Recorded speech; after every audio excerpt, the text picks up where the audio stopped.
नमस्कार, मैं हूं श्वेता सिंह। हर बेखबर को करने बाखबर हम लेकर आए हैं खबरदार। यहां खबरें होंगी पूरी जवाबदेही के साथ, क्योंकि देश के हर जिम्मेदार को रहना होगा खबरदार। आज मोदी सरकार का 1 साल पूरा हुआ। दिन भर अमित शाह से लेकर राजनाथ सिंह ने प्रेस कॉन्फ्रेंस की। प्रधानमंत्री कभी पार्टी पदाधिकारियों से मिले, कभी कार्यकर्ताओं के साथ पुराने दिनों को याद किया। हम खबरदार में हर इस खबर से आपको लैस करेंगे 1 साल में इस सरकार के कितने कमाल और उठे कितने सवाल। मोदी सरकार की बहुत बड़ी उपलब्धि है।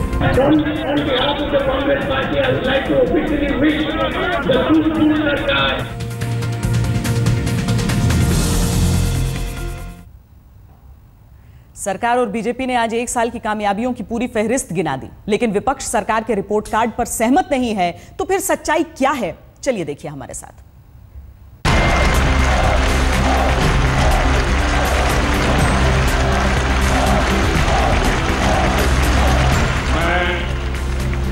नरेंद्र दामोदर दास मोदी, मेरी बहुत बहुत शुभकामनाएं। देश के सभी किसान भाइयों बहनों को मेरी हृदय से बहुत बहुत शुभकामनाएं। नरेंद्र मोदी सरकार का 1 साल, उन पर देश के भरोसे का 1 साल, तमाम कामयाबियों और कीर्तिमानों का 1 साल, तो कुछ सवालों से भरा 1 साल। समय का पहिया घूम गया। नरेंद्र मोदी की अगुवाई वाली केंद्र सरकार का 1 साल पूरा हो चुका है। इस 1 साल में प्रधानमंत्री नरेंद्र मोदी अपने चाहने वालों के दिलों में, विपक्ष के निशाने पर और दुनिया के सभी बड़े देशों की नजरों में रहे। इस 1 साल में नरेंद्र मोदी सरकार के एजेंडे में सबसे आगे रहा देश। देश की प्रतिष्ठा को अपने सरमाथे से लगाए मोदी पूरे साल अपने मिशन, अपने मोर्चे पर डटे रहे। सरकार नई थी, तरीका नया था, कामकाज में नई तकनीक शामिल हुई, तो प्रधानमंत्री सीईओ की तरह पूरी टीम के साथ लक्ष्य हासिल करने के अभियान में लग गए। एक दिन भी छुट्टी ली है क्या? वैकेशन मना रहा हूं क्या? आराम कर रहा हूं क्या? दिन रात ईश्वर ने जितना समय दिया, शक्ति दी, मैंने ईमानदारी से उसका पालन किया है कि नहीं किया? भाइयों बहनों, पूरे दिन गए कि नहीं गए? चोर लूट बंद हुई कि नहीं हुई? लूट का जमाना गया कि नहीं गया?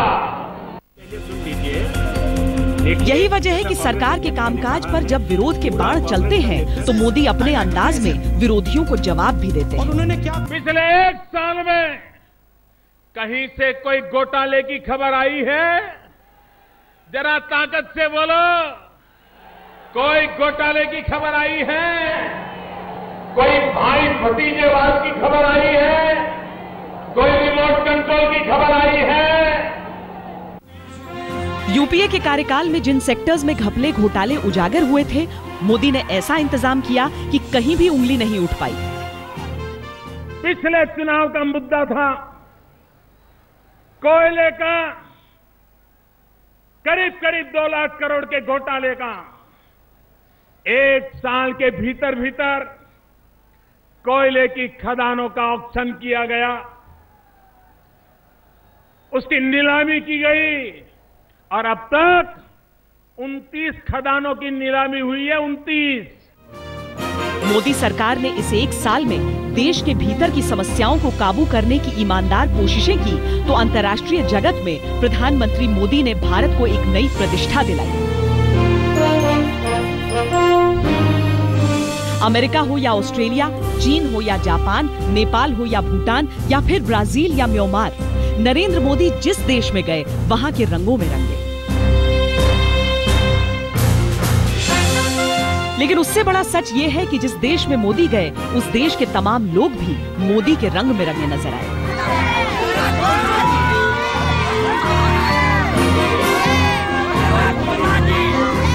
हालांकि विदेशी दौरे नरेंद्र मोदी की सबसे बड़ी आलोचना का सबब भी बने।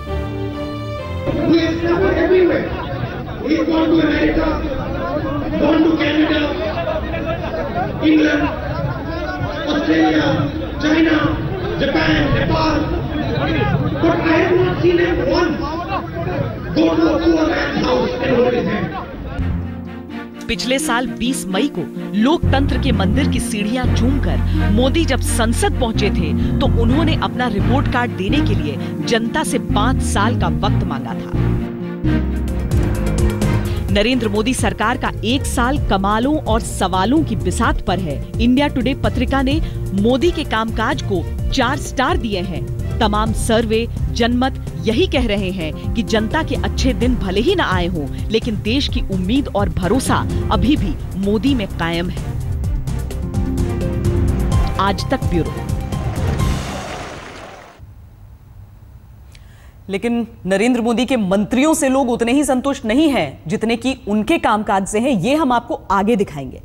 अभी नरेंद्र मोदी के विजन, उनकी अपनी सोच की बात करते हैं जो उन्हें घिसे पिटे रास्तों से अलग करती है। उनके मुद्दे अलग हैं, प्राथमिकताएं अलग हैं। उनकी सबसे बड़ी मजबूती है पूर्ण बहुमत की सरकार। यही वजह है कि मोदी कभी जल्दबाजी में नहीं दिखते। 5 साल का वक्त है उनके पास। मोदी को यकीन है कि उनकी योजनाएं भविष्य के भारत का निर्माण करेंगी। मौका पहली सालगिरह का था, मंच कामयाबियां गिनाने का था। पैमाने पर 1 साल की सरकार थी और देश के सामने थे प्रधानमंत्री मोदी। मोदी ने धारा प्रवाह दावे किए, अपनी और पुरानी सरकार का फर्क बताया, हैरानी जताई कि हाशिए पर धकेल दिए गए तबके के लिए सामाजिक सुरक्षा का ताना बाना किसी और सरकार की समझ में क्यों नहीं आया। बात खेत और खेतीहरों की भी की। किसान को एक अच्छी जिंदगी मिले। 60 साल हो गए, 3 लाख से ज्यादा किसानों को आत्महत्या करनी पड़ी। 3 लाख मरे या 1 मरे, लेकिन मरने वाला मेरा हिंदुस्तानी है, मेरा भाई है। सरकार किसी भी की क्यों न हो, हमें इसमें राजनीति नहीं करनी है। हमें आरोप प्रत्यारोप के खेल नहीं खेलने हैं, हमें रास्ते ढूंढने हैं।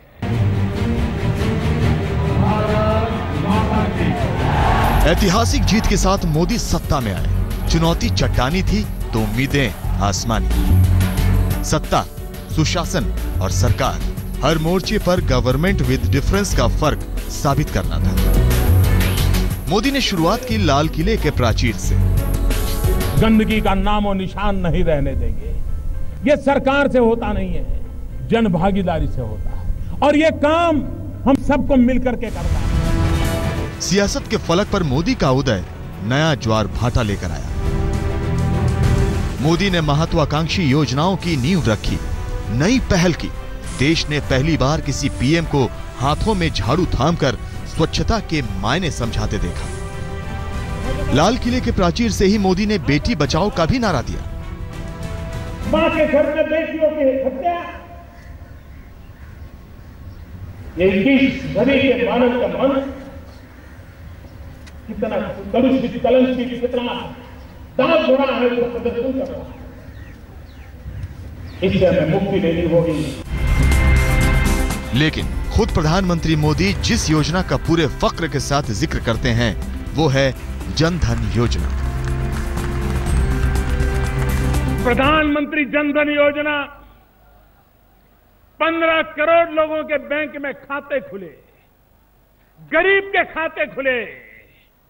हमारे देश में आजादी के 60 साल के बाद भी गरीब को बैंक में जाने का अवसर नहीं मिला था। हमने काम किया, और आज अगर वो नरेगा में काम करता है, गांव के अंदर मनरेगा में काम करता है, तो उसको अब कोई बीच में बिचौलिया और लूट नहीं कर सकता है। मोदी के गवर्नेंस का अपना अंदाज है, विकास के बारे में उनका अपना नजरिया है। वो डेवलपमेंट के एजेंडे को धमक के साथ आगे ले जाते हैं। मिसाल है मेक इन इंडिया का नारा, जिसे उन्होंने घर घर तक पहुंचा दिया है। विश्व भर में लोगों से कहना चाहता हूं, कम मेक इन इंडिया, आइए हिंदुस्तान में निर्माण कीजिए। दुनिया के किसी भी देश में जाकर के बेचिए, लेकिन निर्माण यहां कीजिए, मैन्युफैक्चर यहां कीजिए। अच्छे दिन आने के चमत्कारिक दावे के साथ मोदी सरकार ने कई योजनाओं का शंखनाद किया।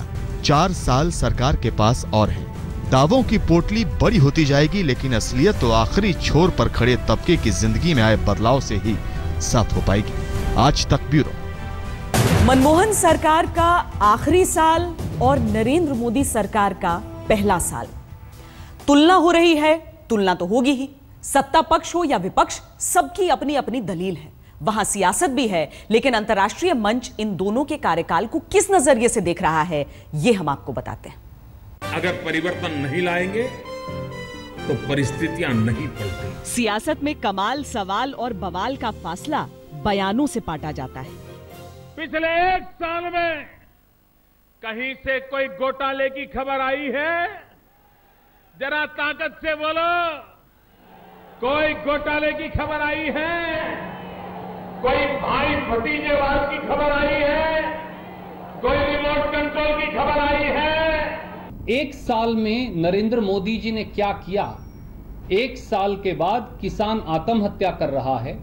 1 साल के बाद गृहिणी अपने बजट को लेकर चिंतित है। पर तीखे आकलन के बीच अमेरिकी पत्रिका वॉल स्ट्रीट जर्नल ने अर्थव्यवस्था के 12 पैमानों पर मनमोहन सिंह के आखिरी साल और नरेंद्र मोदी के पहले साल की तुलना की और मोदी राज को दिए पूरे नंबर। इसके मुताबिक एशिया की तीसरी सबसे बड़ी अर्थव्यवस्था में धीमे ही सही सुधार के संकेत नजर आ रहे हैं। देखिए, उपलब्धियां बहुत हैं और मैं मानता हूं कि आज से 1 वर्ष पहले भारत के भीतर भी और देश के बाहर भी देश की छवि को लेकर जो उदासीनता थी, उत्साहहीनता थी, उस माहौल को बदला है। इन 2 सालों की तुलना के मुताबिक नरेंद्र मोदी के पहले साल में भारत के सकल घरेलू उत्पाद की बढ़त दर चीन से पार पहुंच गई। महंगाई घटी, ब्याज दर घटे, औद्योगिक उत्पादन और गाड़ियों की बिक्री बढ़ी। रुपया लुढ़का जरूर, पर गिरावट नियंत्रण में रही। विदेशी निवेश में भी वृद्धि आई। 12 सूचकों में केवल एक ही मुद्दे पर मोदी मनमोहन के पीछे रहे। मोदी सरकार के पहले साल में निर्यात घट गए। 12 में 11 का स्कोर बेहतरीन है, पर आलोचक मानते हैं कि मोदी के सत्ता संभालने के बाद विश्व की अर्थव्यवस्था में आए सकारात्मक बदलाव के प्रभाव की अनदेखी भी नहीं की जा सकती। आज तक ब्यूरो। आप देखते रहिए आज तक।